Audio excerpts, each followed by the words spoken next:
تو امریکہ یہ چاہتا تھا کہ سعودیہ جو ہے وہ اسرائیل کو تسلیم کر لے.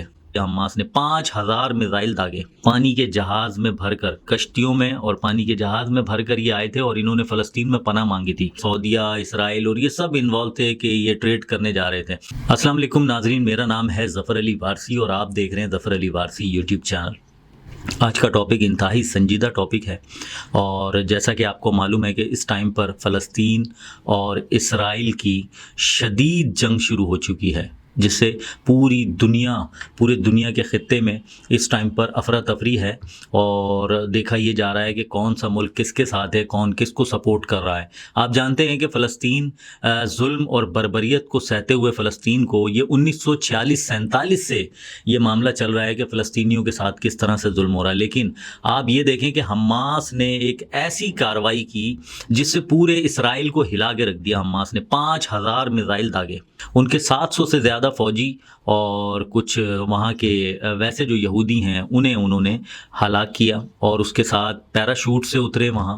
اس کے علاوہ مختلف طریقہ کار سے انہوں نے اسرائیل پر حملہ کیا اور پوری دنیا کو حیران کر کے رکھ دیا. اب اس کا پس منظر کیا ہے وہ بھی آپ جانتے ہیں. یہ جو اسرائیلی ہیں یہ پانی کے جہاز میں بھر کر، کشتیوں میں اور پانی کے جہاز میں بھر کر یہ آئے تھے اور انہوں نے پناہ مانگی تھی.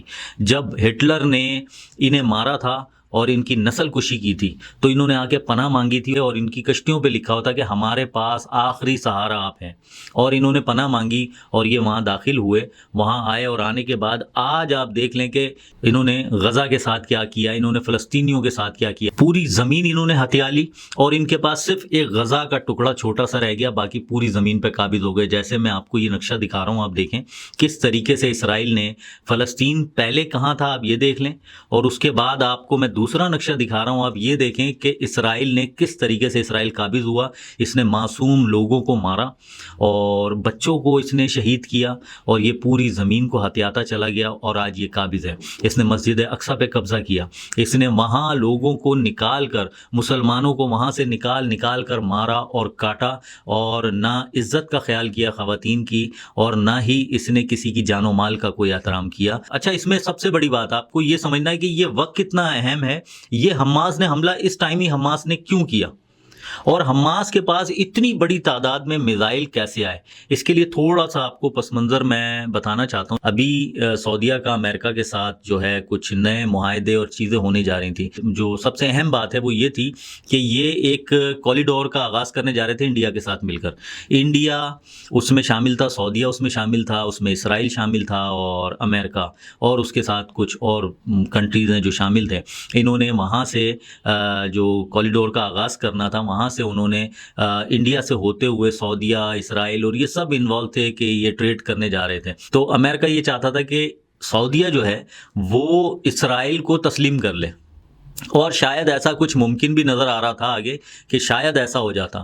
اب آپ دیکھیں اس حملے کی ٹائمنگ، اس حملے کی وجہ سے پورا کا پورا نظام اس ٹائم پر نا درم برہم ہو چکا ہے. سارے پلان، ساری چیزیں، کیونکہ اب مسلمان کنٹریز کیا کریں، وہ فلسطین کے ساتھ جائیں گے یا وہ اسرائیل کے ساتھ جائیں گے. تو ایسا تو ممکن نہیں ہے کہ وہ اسرائیل کے ساتھ جائیں گے. وہ اسرائیل کے ساتھ تو شاید کچھ کنٹریز ایسی ہوں جو بزنس کی لالچ سے، ٹریڈ کی لالچ سے شاید ان کا کوئی سپورٹ کرے، لیکن 80% کنٹریز نہیں جائیں گی اسرائیل کے ساتھ یا اسے سپورٹ کرنے کے لیے. تو فلسطین کی سپورٹ کرنی ہے.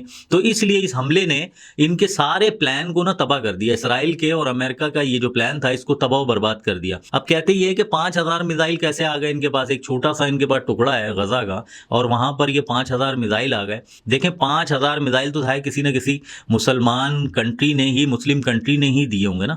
5,000 میزائل کسی مسلم کنٹری نے دیے ہوں گے اور سپورٹ کیا ہوگا. اس میں خاص طور پر آپ دیکھ لیں کھل کے اعلان کر رہا ہے ایران نے کہا ہے کہ ہم سپورٹ کرتے ہیں اور ہم سپورٹ کرتے رہیں گے.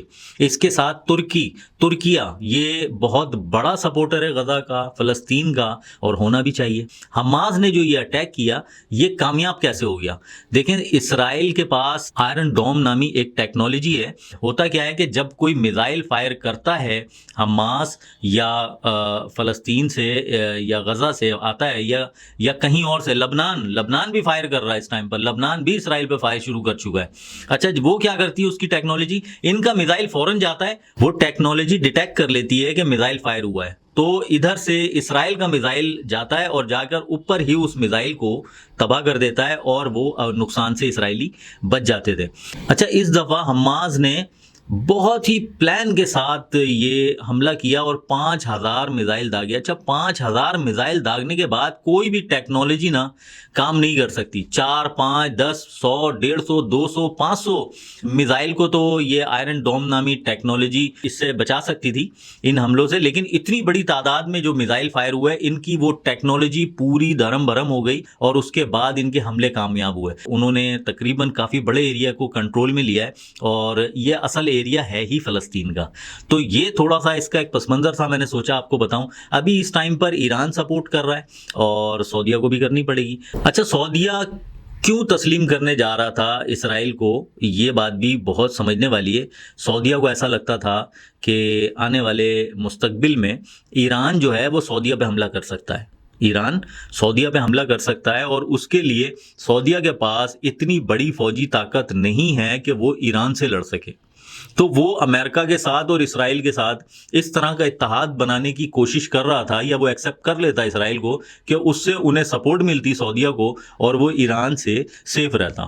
لیکن اس ٹائم پر منظرنامہ بالکل چینج ہو چکا ہے, اور دیکھتے ہیں کہ آگے کے حالات کیا ہوتے ہیں. ہماری دعا ہے کہ اللہ تعالیٰ فلسطین کو, فلسطینیوں کو اپنے حفظ و امان میں رکھے, مسجد اقصی کو اللہ تعالیٰ اپنے حفظ و امان میں رکھے, اور جو مجاہدین ہیں اور جو حق کے رستے میں لڑ رہے ہیں اللہ تعالیٰ ان کو بھی اپنے حفظ و امان میں رکھے. جو دنیا سے چلے گئے اللہ ان کی مغفرت فرمائے.